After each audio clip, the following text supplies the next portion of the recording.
Seth, I think it worked. It did work pretty well. You had to wait a little bit. You have to wait a little bit, but you should be able to wait for friendship. Right? Yeah. Hey, so I know you're not supposed to touch your face, and I'm not supposed to touch my face. That's correct. The thing the CDC guidelines have not made. Can we touch each other's faces? Well, that's an interesting Yeah. thing. So like when I want to think, I should do like this. Yeah. Yeah, we can do that. So just if at any point during tonight's interview it seems like I'm being thoughtful, I invite you to be, because I think that's totally safe. That's totally safe, Yeah. right? We agree with that. All right, let's check.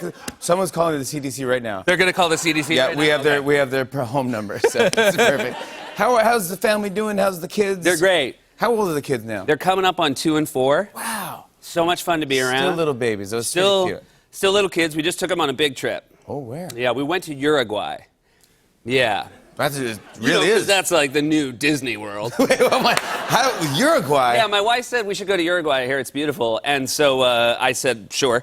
And then and the plan was, she sold it to me like this: you fly to Miami from New York, and then you get on a flight to Uruguay that leaves at 10 o'clock at night and gets there at 10 in the morning because there's no jet lag. It basically goes straight down, right? Okay. So she was like, the kids will sleep all night. It'll be easier, way easier than you think it is. So I'm like, great. Then we fly from New York to Miami, and once we board the flight to New York, we get an alert that your flight from Miami to Uruguay has been delayed 12 hours, which is the next day, which is not a delay. That I've been rescheduled. That is not. That is not. Yeah. That's not a delay. If you were at your doctor's office and the doctor's like, I'm going to be a little delayed, so just wait here till tomorrow. No, that's a rescheduling, yeah. So we land in Miami. We have to take a shuttle bus to like an airport hotel. And the burn is we're piling out. Everybody's in a terrible mood. And we get off the shuttle bus, and it's just this sort of nondescript airport hotel. And we walk in, and my son goes, "Daddy, it's beautiful." Aww. And I'm like, why are we going to Uruguay? Then we just go, He loves this. Yeah. If I'm going to show him the ice machine, he's going to lose his mind.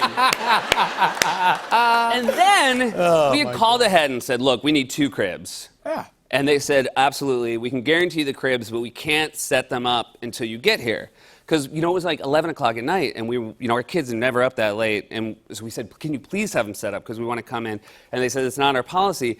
And I wonder why they won't do it. Do they need to see the kids?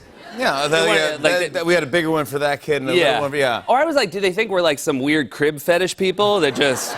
we want to see your kids first before we give you any kids. We don't want to just let you guys mess around in cribs. It says up on the internet, Yeah.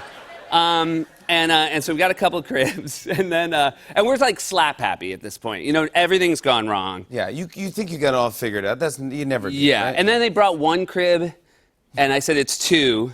And the guy said, oh, we only heard 1. And I said, we definitely said 2. And then he definitely broke protocol. He said, I was supposed to say that. The reality is we're out of cribs. And he goes, there are too many people here who use cribs. And I'm like, oh, now all of a sudden I understand their policy of see the kids first. Yeah, because they want to just tell you why you're already there in the room. You're like, unpacked. And so then we said to our older, so they were like, we think it's going to be a full 45 minutes to get another crib. We have to go to another hotel. And our little one just crawled. I'd never seen him do this before. He was so tired, the 2-year-old. He basically vaulted himself into his own crib. Oh, wow. And was asleep by the time he hit the ground. Good sleeper, yeah. So we say to the older one, hey, man, do you want to just sleep in bed with mommy and daddy tonight?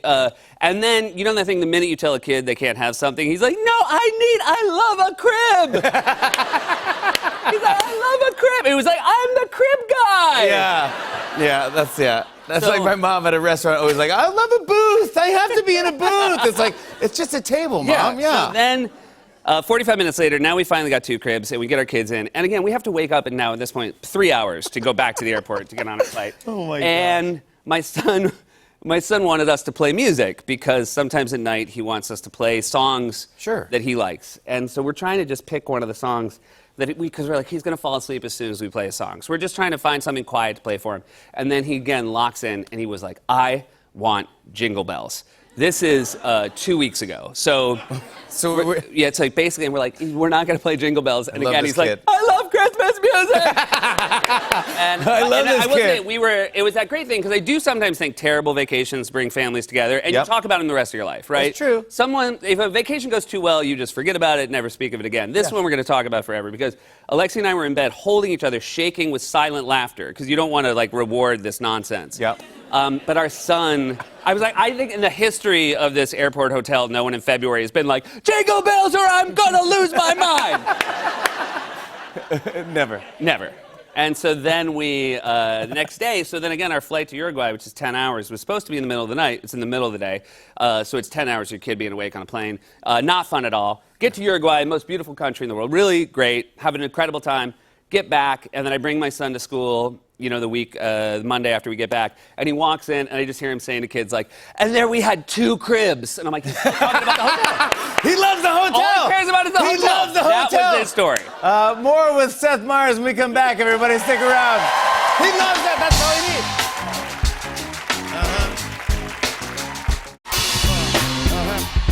On and on and on. I said, and it's on and on and on.